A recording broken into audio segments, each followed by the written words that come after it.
When students in Denmark have to take national standardized tests, they take them on a computer. But because there are more students than computers, they have to take these tests at different times. When researchers looked at 4 years of test result, they found an interesting correlation. Students who took the test in the morning scored higher than those who took it in the afternoon. For every hour later in the day the students took the tests, the scores fell a little more. Timing of the test wasn't everything, of course, but it was a large component.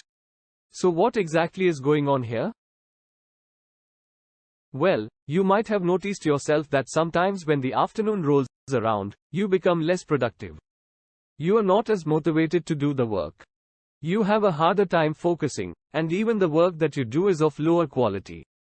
A lot of people around the globe experience this exact phenomenon every single day. And it has a name, the afternoon slump.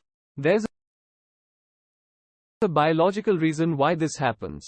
You see, a lot of our bodily functions are controlled by our circadian rhythm. This rhythm works kind of like an internal clock. It controls our hormones, body temperature, blood pressure, and many other functions throughout the day. If you have ever wondered how your body knows when to go to sleep and when to wake up, it's because of your circadian rhythm. When it's time to go to bed, your body releases melatonin to make you feel sleepy. When it's time to wake up, melatonin secretion stops and your body releases cortisol to get you up and moving. Now, the circadian rhythm also influences our alertness and mental ability along with energy levels. Our cognitive abilities do not remain the same over the course of the day. We are smarter and more energetic during some parts of the day while during others, we are the opposite. For example, during the night we experience a massive drop in energy and alertness, particularly between 2 a.m. to 4 a.m. But we don't usually notice this drop in mental ability since most of us are asleep. However, upon waking, our energy and alertness steadily increase over the course of the day until they reach a peak in late morning. That's when we tend to be at our cognitive best. But that peak is then followed by an afternoon low, which we call the afternoon slump. The low occurs approximately 7 hours upon waking up, which is usually between 1 p.m. to 4 p.m. for most people. This is what the afternoon slump is.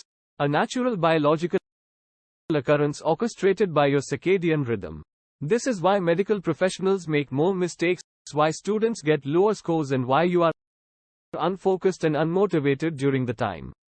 The afternoon slump is then followed by another period of alertness, but as our body gets ready for sleep, we experience a slow decline in energy.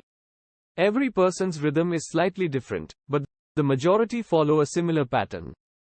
If I were to draw a 24-hour graph of your alertness, it would look something like this. Can see how it slowly rises after waking up until it reaches a peak in the late morning. Then in the afternoon, it dips down. When the afternoon slump is over, it bounces up again. Then as bedtime approaches, it slowly decreases. A big drop occurs in the middle of the night, which you most likely don't notice. And as you wake up, the cycle repeats all over again. Now, while the afternoon slump is natural, there are a few things that amplify it and make it worse. But there are also a few key habits that can help to reduce it.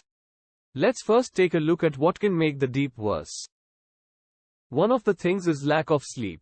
This shouldn't be a surprise to anyone. When you get an insufficient amount of sleep, your mental alertness is severely reduced, especially during the afternoon slump. But if you're getting an optimal amount of sleep on a regular basis, the circadian dip is going to be less intense. I know that a lot of people try to get more time in their day by cutting on their sleep. They hope to get more done since they are awake longer, which is a rookie mistake. What those people don't realize is that they're functioning suboptimally throughout the day. Sure, they have more time, but they have a harder time focusing, and thus it takes them longer to get their work done. Likewise, people who get optimal sleep might have less time in their day, but they have more energy and they function much better as a result. Getting more high-quality sleep is necessary for optimal mental and physical performance. So get your sleep. 7 to 9 hours per night has been shown to be the healthiest for most adults, but optimally, you should be sleeping without an alarm clock and let your body wake up naturally instead of forcefully. Another thing that can amplify the afternoon slump is a big carbohydrate lunch. You know how grandma usually forces food down your throat when you visit her, then you probably know that feeling of drowsiness that follows. You're lethargic, you can't move, and you feel like you're going to explode. Digestion can take up a lot of energy. Especially big meals give your stomach quite a workload. However, what can make it even worse are meals that are made out of simple carbs such as sugar. When you eat simple carbohydrates, your blood glucose tends to spike up, giving you temporary energy, but that spike is then followed by a decreasing glucose level, which results in a crash below your usual levels. When you pair this sugar crash with an afternoon slump, an irresistible urge to sleep might overcome you. So to avoid this massive crash at lunchtime, avoid big and heavy meals made out of simple carbs. Instead, go for smaller portions with a variety of different nutrients such as protein, fat, and fiber. I mentioned before how students who took the tests in the afternoon scored lower than those who took them in the morning. And many people believed that the solution to this problem would be to move all the tests before noon. However, the researchers who studied those test results also discovered something else. Students who had a 20 to 30 minute break before the test to eat, play, and chat did not see a decline in their scores. In fact, they increased. Scores went up after a break, even if the test was taken in the afternoon. These days, taking a break is looked down upon. Others quickly label us as lazy if we do. And often we even label ourselves this way. That's because most people believe that to get more work done, they should just keep on working. However, when we stick with a task for too long, it eventually leads to mental fatigue. We are not as focused. We do our work slower, and we make more mistakes. I'm sure you've noticed this yourself. You are trying to focus on your work, but your mind just keeps on wandering and thinking about something else. The deliberate breaks are extremely under since they can help us minimize and avoid all of that, especially when a break is taken during the afternoon slump. So what does a proper break consist of? There are 4 things. First is detachment. On your break, you don't want to think about work or whatever you are doing. Otherwise, you might intensify your mental fatigue further. Instead, you want to psychologically detach and think about something that's not related to work and isn't cognitively demanding. Second is movement. Taking a walk will boost your energy levels, sharpen your focus, and reduce the feelings of fatigue in the afternoon. One study found that walking around for 5 minutes, roughly every hour during the workday, is more effective than a single 30-minute walk. So if you have an option, take shorter walking breaks frequently.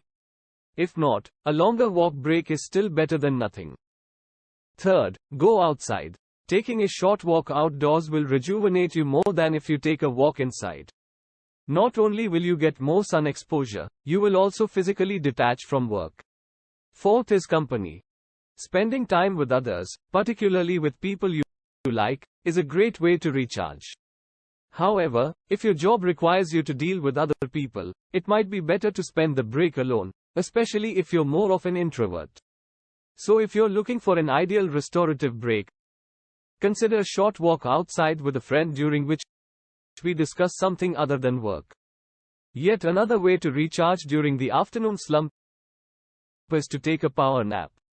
Napping can lead to considerable benefits in terms of alertness and cognitive performance. A 5-minute nap has no effect, but a 10 to 20-minute nap is proven to increase mental alertness for 3 hours. A lot of people who try napping make one big mistake and end up feeling even worse after it. That's because when a nap is longer than 20 minutes, our brain begins to fall into deeper stages of sleep. If that happens, you experience something called sleep inertia.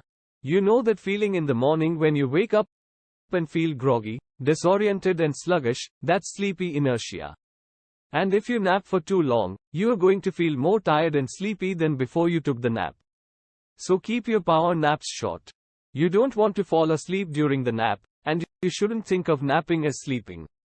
Instead, you can think of it more like a relaxing meditation where you close your eyes, lay down, and just let your mind disconnect for 15 minutes. Now I understand that not everyone has the option to take a nap or a longer break during the afternoon slump because your workplace doesn't offer that flexibility. Or you might be one of those people who just want to power through it. If you fall into this category, I at least recommend not doing any important work during the slump. Instead, you should switch to something that doesn't require as much concentration. Things that are familiar, mundane, not as important, and can be done on autopilot.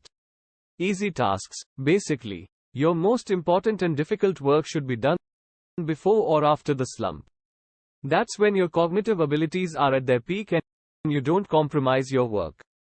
Hopefully, you now have a better idea about why the afternoon slump happens and what you can do about it. If you have the option, experiment with your schedule a bit and see how you could implement the tips I've talked about. If you enjoyed this video, you should definitely check out Dan Pink's book called When. It's all about the science of timing, and it was my source material for this video. I highly recommend it. As always, thanks for watching.